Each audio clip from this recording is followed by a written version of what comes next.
Olá pessoal, estamos de volta, certo? Com a segunda parte em farmacologia, para que possamos dar continuidade a esse assunto bem interessante. Como eu já falei na primeira aula, é um assunto que nós vamos levar para o resto da nossa vida quanto àqueles que optarem na área de enfermagem. E é bem interessante dominarmos esse assunto, tá ok? E assim, nessa parte agora, vamos falar um pouco sobre as suas funções, quanto aos fármacos, quanto às suas terminologias, bem como as vias de administração e a farmacocinética, deixando bem claro para que possamos entender melhor esse assunto. Vamos lá. Quanto à função dos fármacos, é bem interessante estarmos atentos, porque os fármacos é justamente o que dão origem aos medicamentos, sendo o princípio ativo da forma terapêutica onde ela é prescrita. E, sendo assim, o medicamento é o fármaco beneficiado em doses ou concentrações terapêuticas com finalidade de curar ou demais ações relacionadas à saúde do paciente. Sendo assim, é interessante que venhamos nos atentar quanto o que é um fármaco por si mesmo, que segundo a definição oficial é a substância química que vem a ser o princípio ativo do medicamento. E assim fica bem claro ressaltar que a diferença entre um fármaco e o veneno está simplesmente na dosagem administrada. Tá ok, pessoal? Quanto às vias de administração do medicamento no processo da enfermagem, nós temos a anamnese terapêutica, bem como quanto a monitorar mudanças metabólicas, ok?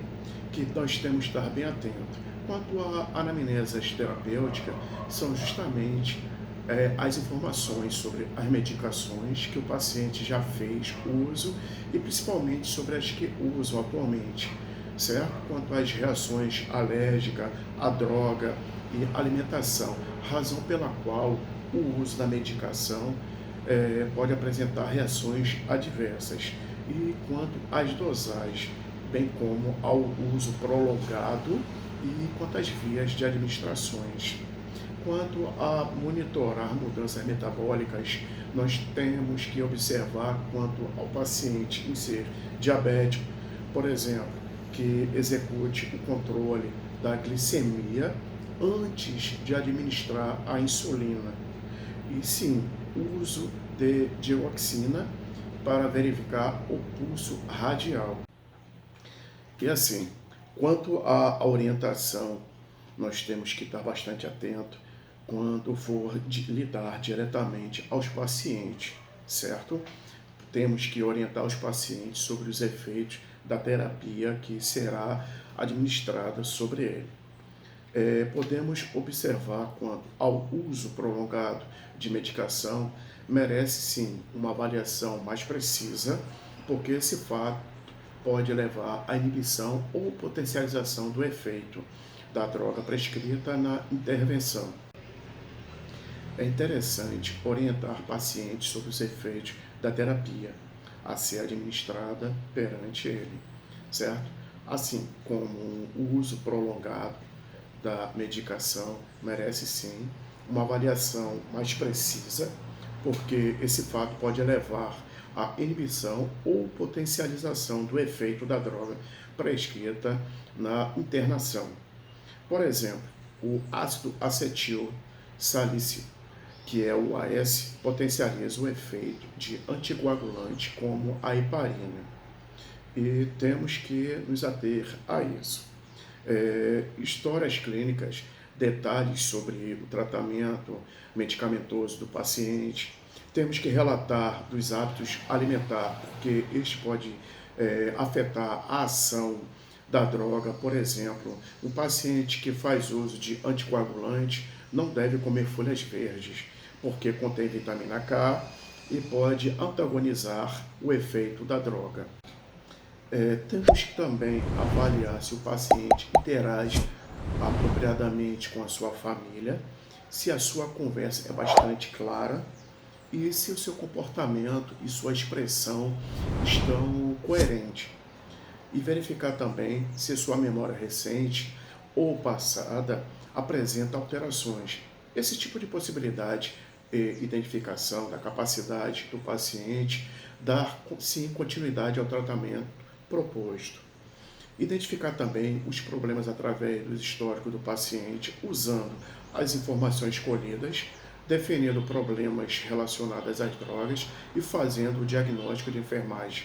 Dentre os problemas, podemos relatar os comuns, como a falta de conhecimento, a submissão à rotina do tratamento e a interrupção do tratamento.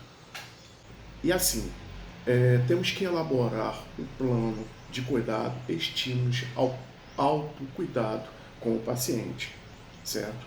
E também a participação do paciente no tratamento, com certeza, vai proporcionar um prognóstico bastante positivo, certo?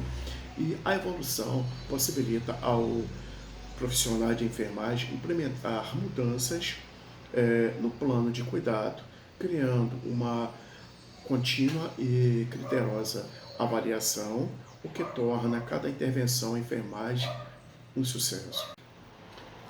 Quanto à terminologia, podemos observar as seguintes: droga, que é qualquer substância que, administrada no organismo vivo, pode produzir alterações somáticas ou funcionais.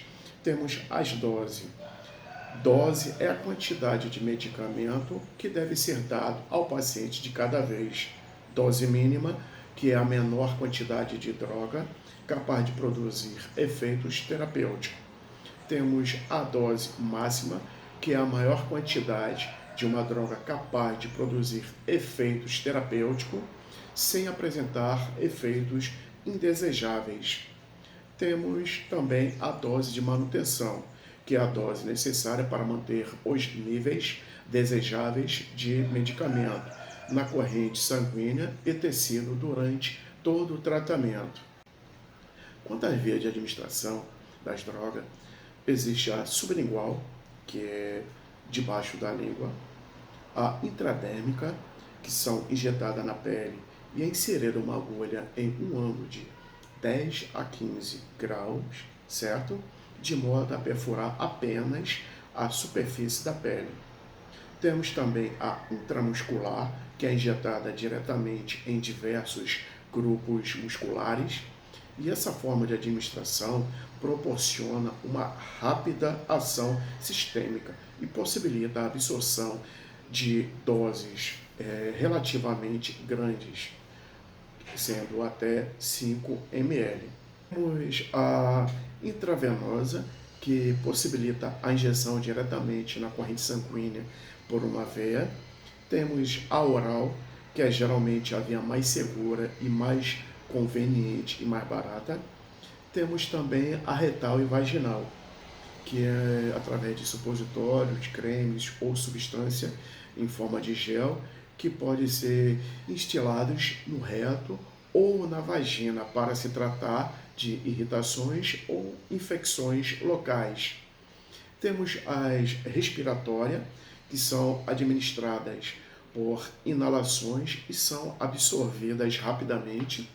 Temos a subcutânea, que é uma pequena quantidade de drogas que é injetada sobre o tecido subcutâneo, geralmente na parte superior do braço, coxa ou abdômen. E temos a tópica, que são administrações através da pele de uma membrana mucosa. Entrando agora no assunto de farmacocinética, que podemos observar que esse termo cinética que se refere ao movimento, certo? Que é o caminho que o medicamento faz no organismo, e não se trata do estudo do seu mecanismo de ação, mas sim as etapas que a droga sofre, desde a administração até a excreção. E são elas a administração, absorção, biotransformação e a excreção. A absorção é justamente quando ela é levada pelo corpo, que é a primeira etapa que vai desde a escolha da via de administração até a chegada da droga à corrente sanguínea. As vias de administração, como a intravenosa e a intraarterial, pulam essa etapa, já que cai diretamente na circulação. Alguns fatores interferem nessa etapa, como o pH do meio. E nessa forma farmacêutica e patológica, como as úlceras, por exemplo. E lembrando que a característica química da droga interfere no processo de absorção.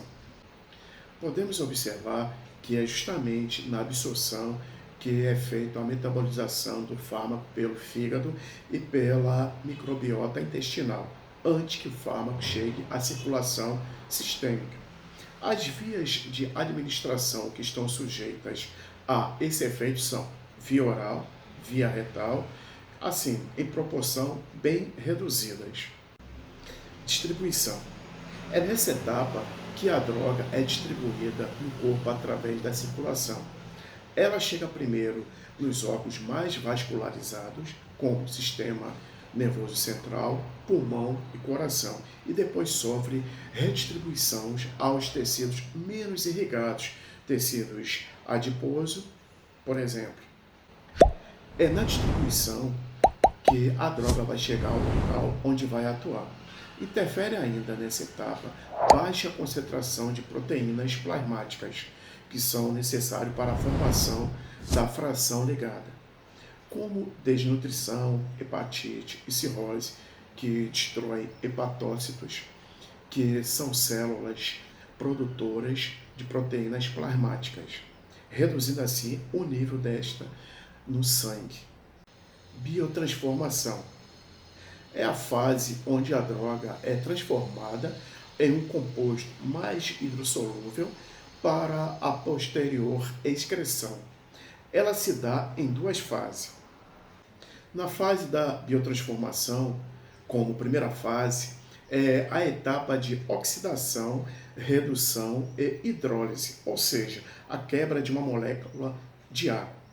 Na segunda fase, ela vem como uma conjugação com o ácido glicurônico, que é igual a glicose. E assim, a primeira fase não é um processo obrigatório, variando de droga para droga, e diferente da fase 2, obrigatória a todas as drogas. Quanto às fases da biotransformação, podemos observar que na primeira fase, a etapa de oxidação, ela tem uma redução quanto à hidrólise, que é justamente vai haver a quebra de uma molécula d'água.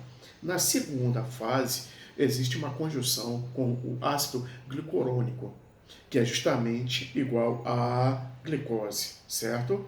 E assim, na primeira fase, não é um processo tão obrigatório, variando de droga para droga e diferenciando da segunda fase, que já é obrigatória a todas as drogas. E o fígado é um órgão que prepara a droga para a sua excreção. Na excreção, os compostos são removidos do organismo para o meio externo. Os fármacos hidrossolúveis carregados ionicamente são filtrados nos glomérulos ou secretados nos túbulos renais, não sofrendo reabsorção tubular, pois tem dificuldade em atravessar membranas que excretam-se e, portanto, na forma ativa. Os sítios de excreções denominam-se hemoctórios e, além do rim, incluem pulmões, fezes, secreções biliar, suor, lágrimas, saliva e leite materno. Bom, pessoal, nós vamos ficando por aqui. Eu espero que vocês tenham gostado dessa aula.